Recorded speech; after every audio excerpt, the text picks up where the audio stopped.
Fala aí, nação, tudo beleza? Espera aí rapidinho, antes do vídeo começar, deixa eu só passar um recado aqui pra vocês bem rápido. Cara, se você quiser receber todos os dias notícias e informações do Flamengo aí no seu celular, já se inscreve aqui no canal, tá? Clica nesse botão vermelho aqui embaixo e ativa as notificações, beleza? Que é o sininho.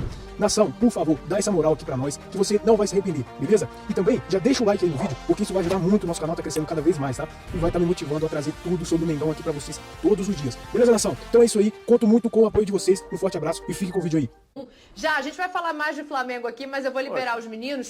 E aí eu quero saber o seguinte, essa questão do Everton lembra a gente da quantidade de desfalques, né? Tinha o BH voltando, o Rodrigo Caio voltou no jogo anterior, tem ainda o Arrascaeta fora, o Diego fora. Como é que tá aí o Pedros, né? Vocês estão perto do Flamengo pra volta, pra expectativa de quarta-feira, e aí já deixo um beijo aqui pra vocês. Legal, Dani. Então, situação de desfalques continua um tanto complicado para quarta-feira, sabe? O Arrascaeta, com aquele estiramento na coxa esquerda, sofreu contra o Palmeiras. Improvável que ele jogue nessa quarta-feira.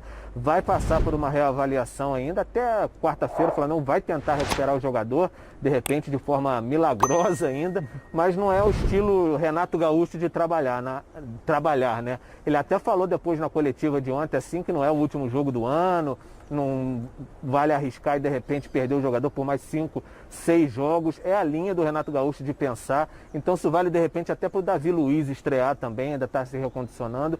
Renato Gaúcho gosta de ir com calma. Então improvável a participação do Arrascaeta. O Felipe Luiz também se recupera, a reta final ali da panturrilha esquerda ainda é dúvida para essa partida também. O Diego a mesma coisa, recuperação da panturrilha direita, se eu não me engano, a panturrilha do Diego, e aí a gente fica nessa expectativa se o Flamengo vai ter esses jogadores e como é que o Renato vai montar, e ainda depende dessa avaliação. Ele falou que o Everton Ribeiro teve um problema na perna, saiu de campo, vamos ver como é que o Flamengo pelo menos não comunicou oficialmente que o Everton Ribeiro teve algum tipo de problema. Exato. Então a gente vai ficar observando o que vai acontecer, mas de qualquer maneira, Pedro Ivo, vai ter uma atmosfera diferente aqui no Maracanã, porque ontem foi sem torcida. Quarta-feira vai ter bastante gente aqui, não é isso? 18 mil ingressos já vendidos, né, Pedro? A confirmação do Flamengo, pelo menos 18 mil torcedores, claro, cumprindo todo o protocolo, apresentando o PCR negativado, tudo certinho. E sobre os desfalques, tem um pouco de informação. Deixa eu te interromper só um minuto. Não, fica à vontade. Porque você não está vendo daí, mas vocês estão em tela, na metade da tela. E o Fábio Sormani, ele fez o quê? Para ajudar vocês em solidariedade, ele abriu um guarda-chuva, Pedro Ivo. Pode seguir, é só para você saber o que está acontecendo. Isso é um grande traíra também. Mas pelo menos eu estou tranquilo que o Sormani então está nos protegendo em tese.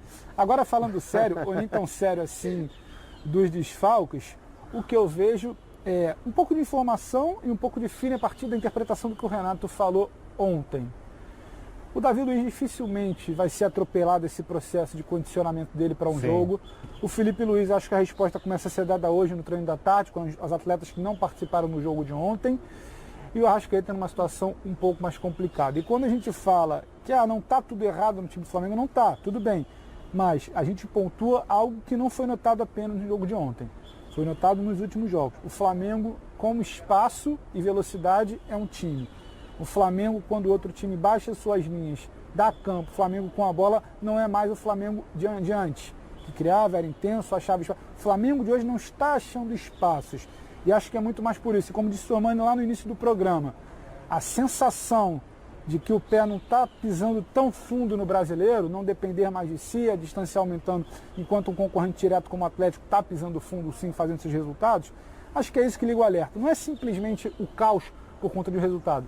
Foram os sinais dados e a preocupação com uma competição que poderia ser uma frente importante do Flamengo. Dani, um beijo para você, um beijo também para o Zé Elias, que está muito preocupado com o nosso horário. Avisa para ele que a gente está aqui desde cedo e vai continuar ao longo de toda a programação, hoje, amanhã, na quarta-feira, até a bola rolar. Claro, nos canais Fox Sport. Flamengo e Barcelona aqui no Maracanã, jogo de semifinais. Agora que a sombra bateu, a gente pode ficar mais tempo, né? Quanto a gente quiser, fala pro Zé ficar tranquilo, um beijo para você, Zé, sempre muito preocupado com o nosso horário. Boa, meus amores, beijo pra vocês, boa sequência de trabalho, vão trabalhar muito hoje, amanhã, quarta-feira, jogo na tela do Fox Sports para Flamengo e Barcelona de Guayaquil. Agora, olha, a gente vai seguir daqui e tem mais uma coisa pra gente tratar. O Zé citou isso aqui lá atrás e a gente vai colocar agora um trechinho da entrevista do Renato, que ele fala, todo mundo tá vindo aqui pra jogar a Copa do Mundo, como é que é isso? Eu já falei, inclusive, isso para o meu grupo desde o primeiro dia que eu cheguei aqui, que todo adversário vai jogar uma Copa do Mundo contra o Flamengo. E hoje deu para ver isso. Não é porque é o Grêmio. Todo adversário quer tirar pontos do Flamengo. E o Flamengo, a cada 3 dias, tem uma decisão. É o segundo jogo, sob o meu comando, que a gente não faz gol. Uma foi contra o Internacional, hoje contra o Grêmio. Então, nessa pegada forte e sempre com uma equipe diferente, não é nada fácil. Pô, tá aí o Renato que já teve do outro lado também, né, Zé? E fazia exatamente isso. Fala, Sormani, o Zé vai depois, pode ir.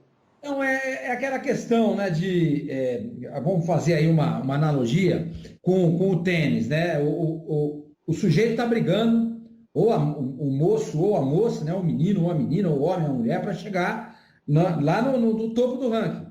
Depois você tem que se manter. Sim. E todo mundo, quando ganha de você, soma pontos maiores do que quando ele ganha, por exemplo, de uma pessoa, de um adversário que está abaixo dos 10, do top 10. Entendeu? Então, isso faz parte. Isso faz parte. É óbvio, Renato, que todo mundo vai jogar contra o Flamengo uma decisão de Copa do Mundo. Você entendeu? Por exemplo, o Grêmio. Você pode ter certeza, os adversários vão olhar o Grêmio agora de uma maneira diferente. Opa, esse Grêmio foi no Maracanã, tudo bem, foi eliminado pelo Flamengo na Copa do Brasil, mas o brasileiro foi lá no Maracanã e ganhou. Entende? Quando o time joga contra Atlético, Flamengo e Palmeiras e ganha, ele ganha também um corpo, adquire um status diferente. Então é isso mesmo. Renato foi jogador, ele sabe disso. O Zé Elias está aqui, pode falar sobre isso também. Então é a história do tenista. Para ele se manter no topo, ou para ela se manter no topo, tem que ganhar. Porque se perde, começa a perder pontos. Começa a perder pontos, cai no ranqueamento. Ô Zé, ainda tem o turno que virou retorno, né? Vão se enfrentar lá na frente o mando do Grêmio, mas o jogo que já era para ter acontecido na ida do Campeonato Brasileiro. Não, mas é natural, né? E teremos com certeza aí, por conta do clima dessa última partida, teremos aí um jogo bem pegado, um jogo de muitas provocações, eu acredito, né? O pessoal do Flamengo mordido ali com Borja, querendo dar o troco, e eu acho que é natural e faz parte esse tipo de situação, né? Vibrar, provocar, o Gabigol vira e mexe, sai provocando, mostra 5, ele é xingado, então provoca, né? Mostra acho que foi pro Grêmio, que lá no estádio do Grêmio mostrou 5. É natural, isso faz parte. Um dia você provoca, no outro dia você é provocado e você tem que saber exatamente, tem que segurar, tem que aguentar a onda, né? Em relação ao que o Flamengo falou, Dani, que o Renato falou, né? Uhum. Essa é meio que uma desculpa já pronta, eu acho que até pela experiência do Renato e por aquilo que ele falava no passado contra o próprio Grêmio, contra o próprio Flamengo, né? Acho que ele nem deveria ter falado. O personagem Renato nessa questão aí, eu acho que ele usou o pior exemplo. Acho que foi o primeiro que veio, é o automático que acho que é que ele fala justamente na hora da pré-eleição, vamos jogar a Copa do Mundo contra a gente, tem que entrar motivado, tem que entrar assim, assado. Isso aí vale Flamengo, Atlético Mineiro e Palmeiras. Né? E dependendo de alguns resultados e da forma como vem jogando, São Paulo, depende do momento, né? Corinthians e tal. Mas isso que o seu Sormani falou, isso vale muito, não só para os adversários, viu, seu Sormani? Não é só o adversário, não. Quem ganha é o vestiário. O vestiário do Grêmio volta a ter aquela esperança, aquela confiança para poder jogar. O Felipão começa a trabalhar, tá vendo? Jogamos contra o Flamengo, ganhamos. E isso vem naturalmente, né? Uhum. Isso vem naturalmente. Então é uma situação interessante e benéfica para a equipe do Grêmio, especialmente no vestiário. E conhecendo o Felipão, né? Que vai usar muito esse jogo contra o Flamengo daqui para frente. A gente vai falar do Borja ainda, do tanto que ele se destacou e do tanto que parece que vibra ali, né, com a camisa do Grêmio, uma coisa que no Palmeiras era muito criticado, a gente vai chegar nesse assunto, mas antes deixa eu ouvir a voz da razão aqui desse programa, Oswaldo Pascoal, porque o negócio é o seguinte, Pascoal, perdeu do Internacional, foi lá, ganhou do Olímpia na sequência de 4-1, né, se eu não me engano, minha memória é horrível. E aí agora perde do Grêmio, vai jogar com o Barcelona. Qual deve ser o tamanho da preocupação diante não só do resultado contra o Grêmio, mas também dessa situação de muitos desfalques, né? Porque não vai ser aquele Flamengo que a gente acostumou a ver em campo. O Renato vai ter que botar um pouquinho mais o dedo dele ali para falar, vamos fazer dessa maneira aqui diante das faltas que a gente tem. Até porque muda também a configuração da classificação, né? Porque o primeiro jogo é em casa e o segundo jogo é em Guayaquil. Também muda isso, né? Então, esse primeiro jogo sempre é do time que manda, porque precisa fazer o resultado. Né? O Barcelona de Guayaquil vai marcar o Flamengo como o Grêmio marcou? Vai marcar o Flamengo como o Internacional marcou? O Internacional, o Grêmio ganhou na bola de velocidade pelo lado do campo no cruzamento. O time do Internacional ganhou o jogo no posicionamento do Tyson entre os dois volantes, nas costas dos dois volantes do time do Flamengo. A vitória do Internacional pelo Campeonato Brasileiro. Então, se essa referência for tomada, o Flamengo precisa modificar o seu posicionamento. Precisa criar uma novidade. Será que o Bruno Henrique vai estar 100% para começar o jogo? Será que o Gabigol vai estar legal para jogar a partida depois desse aspecto emocional? Ele deu uma furada de direita. Vocês viram o lance dele? Não tem direita, né? Jogo? De furada de direita. Não é normal o Gabriel dar uma furada daquela. É que a bola veio no pé direito e ele acabou dando uma furada. Não é normal. Pascoal, direitinho, eu sei o que é isso, Pascoal. Direitinho é só para subir no ônibus, Pascoal. Aí veio na direitinha, deu aquela furada, deu só uma raspada na bola. Agora, isso muda também em termos de planificação do trabalho do treinador. Porque ele está mirando, pelo que a gente está vendo, pelas informações dos Pedros, né, no Rio de Janeiro, que ele está mirando a Arrascaeta para o jogo de volta, Diego para o jogo de volta, Felipe Luiz para o jogo de volta. Né? Então, de repente, isso tudo fica para o jogo de volta, para o jogo da próxima semana. Mas o Flamengo precisa construir o placar nesta semana, no jogo de quarta-feira. E aí é que está a situação.